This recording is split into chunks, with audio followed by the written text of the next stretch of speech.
Breaking news చూస్తున్నాం. Johnny master ను నార్సింగి పోలీసులు విచారిస్తున్నారు. వరుసగా మూడో రోజు కస్టడీ విచారణ కొనసాగిస్తున్నారు. బాధితుల స్టేట్మెంట్ ను ముందుంచి జానీని ప్రశ్నిస్తున్నారు. బాధితురాలే తనను వేధించినట్లు జానీ చెప్పినట్లు తెలుస్తోంది. రేపటితో జానీ మాస్టర్ కస్టడీ విచారణ ముగుస్తుంది. రేపు ఉదయం జానీ మాస్టర్ ను కోర్టులో ప్రవేశపెట్టనున్నారు పోలీసులు. మరోవైపు జానీ మాస్టర్ ను ఆయన భార్య కలిసేందుకు వెళ్లారు.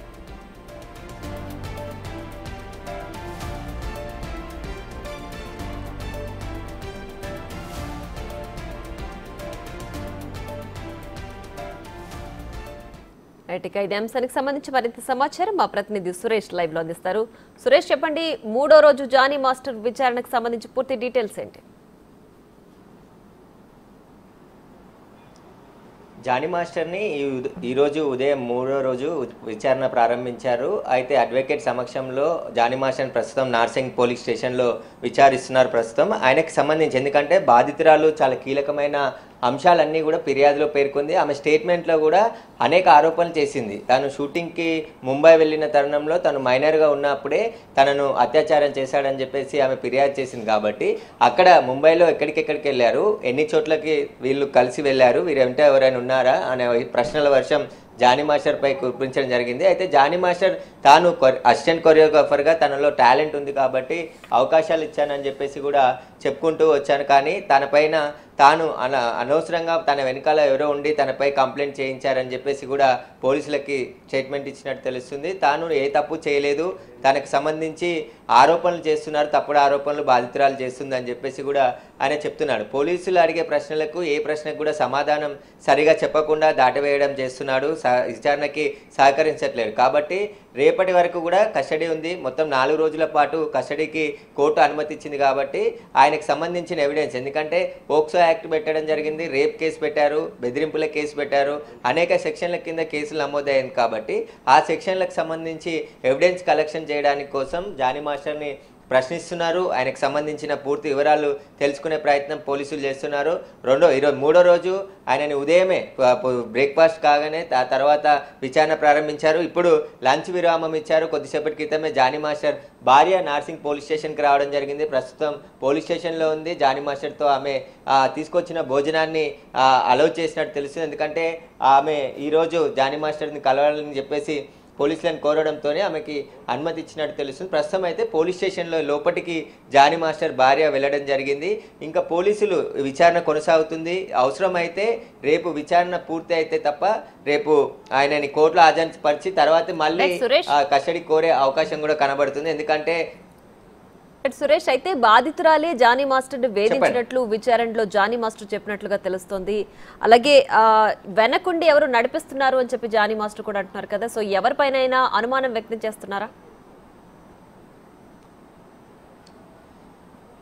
తాను ఇండస్ట్రీలో, తెలుగు ఇండస్ట్రీలో టాప్ కొరియోగ్రాఫర్గా ఎదగడాన్ని కొందరు తట్టుకోలేకే తనపై తప్పుడు ఆరోపణలు చేస్తున్నాడని చెప్పేసి మొదటి నుంచి జానీ మాస్టర్ చెప్తున్నారు. దానికి సంబంధించే ఆ అసిస్టెంట్ కొరియోగ్రాఫర్గా ఉన్నటువంటి బాధితురాలతో తనపై ఫిర్యాదు చేయించారు.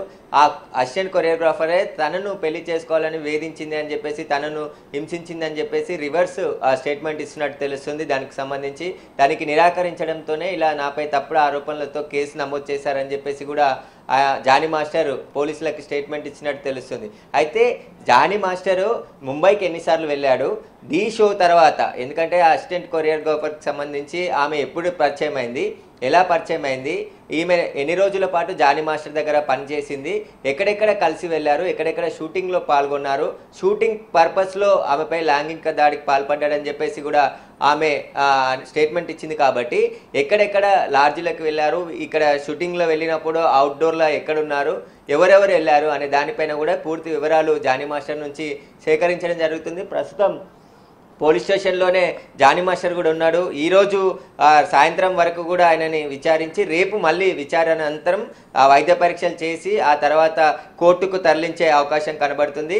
ఈ కేసుకు సంబంధించి ఎవిడెన్సే చాలా కీలకం కాబట్టి బాధితురాలు ఇచ్చిన ఆధారాలతో పాటు ఆమె ఇచ్చిన స్టేట్మెంట్కి సంబంధించిన పూర్తి విచారణ ప్రస్తుతం కొనసాగుతుంది. జానీ మాస్టర్ని అనేక ప్రశ్నలు పోలీసులు అడుగుతున్నారు. ఎందుకంటే ఆమె ఫిర్యాదులో పేర్కొన్న ఆ ఆరోపణలన్నిటికీ సంబంధించి ఎక్కడెక్కడ వెళ్ళారు, వీటికి సంబంధించిన ఆధారాలు కూడా పోలీసులు సేకరించి కోర్టుకు సబ్మిట్ చేయాల్సి ఉంటుంది. కాబట్టి ఆ వివరాలన్నీ కూడా జానీ మాస్టర్ని అడుగుతున్నారు. వాటికి సంబంధించి కొన్ని ప్రశ్నలకైనా దాటివేయడం, కానీ తనకు ఎలాంటి అంటే నేను ఎలాంటి అత్యాచారం చేయలేదు, నేను తనను స్టూడెంట్ లాగానే చూశాను అని చెప్పుకొస్తూ జానీ మాస్టర్ ఉన్నాడు. కానీ బాధితురాలు స్టేట్మెంట్ ఇచ్చింది, తనకి సంబంధించిన ఆధారాలు, వాట్సాప్ చాటింగ్స్, కొన్ని ఎవిడెన్స్ అన్నీ కూడా పోలీసులకి సబ్మిట్ చేసింది. కాబట్టి ఆ ఎవిడెన్స్ అంతా కూడా జానీ మాస్టర్ ముందు ఉంచి ప్రశ్నలు అడుగుతున్నారు. అంటే నువ్వు చెప్పే సమాధానాలకి పొంతనపోవట్లేదు కాబట్టి నువ్వు తప్పు చెప్తున్నావు, అబద్ధం చెప్తున్నావు అని చెప్పేసి జానీ మాస్టర్ని రీక్వశ్చన్ చేస్తున్నప్పటికీ కూడా అతను సమాధానం దాటవేసే ప్రయత్నమే చేస్తున్నారు. తాను ఏ తప్పు చేయలేదనే చెప్తున్నట్టు తెలుస్తుంది. పోలీసు విచారణకు ఏమాత్రం జానీ మాస్టర్ సహకరించట్లేదు అన్నట్టు తెలుస్తుంది. రైట్. అయితే పుష్ప మూవీ షూటింగ్ లో కూడా వీళ్ళిద్దరి మధ్య గొడవ జరిగినట్లు కూడా వాళ్ళ మిస్సెస్ కూడా తెలియజేశారు. సో అంటే సినీ పెద్దలు ఎవరైనా పేర్లు జానీ మాస్టర్ విచారణలో వెల్లడించారా? ఆ పుష్ప టీంలో కానీ లేదంటే ఎవరైనా సినీ పెద్దల పేర్లు? అంటే జానీ మాస్టరు ఒక డైరెక్టర్, టాప్ డైరెక్టర్ దగ్గర గతంలో ఇద్దరు ఈ వివాదం పోలీస్ స్టేషన్కి రాకముందే అక్కడ ఈ గొడవకి సంబంధించి ఆ డైరెక్టర్ దగ్గర ప్రస్తావించినట్టు చెప్తున్నారు. కానీ ఆ డైరెక్టర్ పేరు ఎవరు అనేది ఇంకా చెప్పలేదు, పోలీసులు కూడా కన్ఫర్మ్ చేయలేదు. కాబట్టి ఆ డైరెక్టర్ ముందే ఇదంతా గొడవ జరిగింది, ఆ గొడవని పక్కదారి పట్టించేందుకు తన పైన కేసు నమోదు చేయడం జరిగిందని చెప్పేసి కూడా బాధితురాలు ఫిర్యాదు చేసింది. బాధితురాలు వెనకాల ఎవరో ఉండి ఇదంతా నడిపిస్తున్నారని చెప్పేసి కూడా జానీ మాస్టర్ చెప్తున్నారు. కానీ అది ఎవరు, హీరోనా, డైరెక్టరా, ఎవరు అనేది కూడా ఇప్పటివరకు పేరు బయట పెట్టలేదు. ఇటు జానీ మాస్టర్ భార్య కూడా పేరు చెప్పలేదు. కాబట్టి ఈ వివాదం గత కొద్ది రోజుల నుంచి నడుస్తుంది. అక్కడ సెటిల్ కాకపోవడంతోనే పోలీస్ స్టేషన్ వరకు కూడా చేరిందని చెప్తున్నారు. కానీ బాధితురాలు తాను మైనర్గా ఉన్న సమయం నుంచే జానీ మాస్టర్ తనపై లైంగిక వేధింపులకు పాల్పడ్డాడని చెప్పేసి ఫిర్యాదులో స్పష్టంగా పేర్కొంది. ఆ ఫిర్యాదు మేరకే పోలీసులు పోక్సో యాక్ట్ కూడా నమోదు చేశారు. ఈ పోక్సో యాక్ట్ కోర్టు రంగారెడ్డి జిల్లా కోర్టులో ఉంది. ఒకవేళ ఈ సెక్షన్లన్నింటిలో పోలీసులు ఎవిడెన్స్ కలెక్ట్ చేసి కోర్టులో ప్రూవ్ చేయగలిగితే ఖచ్చితంగా జానీ మాస్టర్కు 7 నుంచి 10 సంవత్సరాల శిక్ష కూడా పడే అవకాశం ఉందని చెప్పేసి కూడా న్యాయవాదులు చెప్తున్నారు. దీనికి సంబంధించి ఎవిడెన్స్ కలెక్షన్లోనే పోలీసులు విచారణ జరుపుతున్నారు. ఇప్పుడు జానీ మాస్టర్ ఈ 4 రోజుల కస్టడీలో చాలా కీలకమైన సమాచారాన్ని పోలీసులు రాబట్టే ప్రయత్నం చేస్తున్నప్పటికీ జానీ మాస్టర్ మాత్రం తనకి ఈ కేసుతో ఎలాంటి సంబంధం లేదు, తాను తప్పు చేయలేదు అనే తప్పించుకునే ప్రయత్నమే జానీ మాస్టర్ చెప్తున్నట్టు తెలుస్తుంది.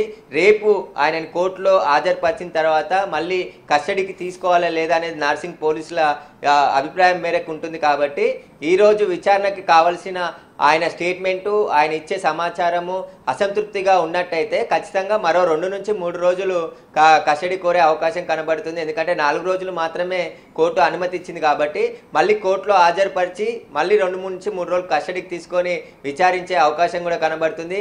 కొన్ని వాళ్ళు వెళ్ళిన ప్లేస్లకు సంబంధించి కూడా బాధితురాలు పోలీసులకి ఆధారాలు ఇవ్వడం జరిగింది. ముంబైలో ఎక్కడ ఏ హోటల్లో దిగాము, హైదరాబాద్లో ఎక్కడున్నారు, హైదరాబాద్లో ఏ ప్రాంతంలో తీసుకెళ్లాడు, వీటన్నిటికి సంబంధించిన ఆధారాలు ఏ డేట్లో వెళ్ళామనే దానిపైన కూడా పోలీసులకి బాధితురాలు సమాచారం ఇచ్చింది. కాబట్టి ఆ సమాచారం ప్రకారం జానీ మాస్టర్ ఆ రోజు ఎక్కడున్నాడు అనే దానిపైన కూడా వివరాలు అడిగి తెలుసుకునే ప్రయత్నం చేస్తున్నారు. షూటింగ్ పర్పస్ ముంబైకి కూడా తీసుకెళ్లారు. కాబట్టి ముంబైలో షూటింగ్లో తర్వాత తనపై లైంగిక దాడికి పాల్పడ్డాడని చెప్పేసి బాధితురాలు చెప్తుంది. కాబట్టి వాటికి సంబంధించిన పూర్తి ఆధారాలు పోలీసులు సేకరించే ప్రయత్నం చేస్తున్నారు.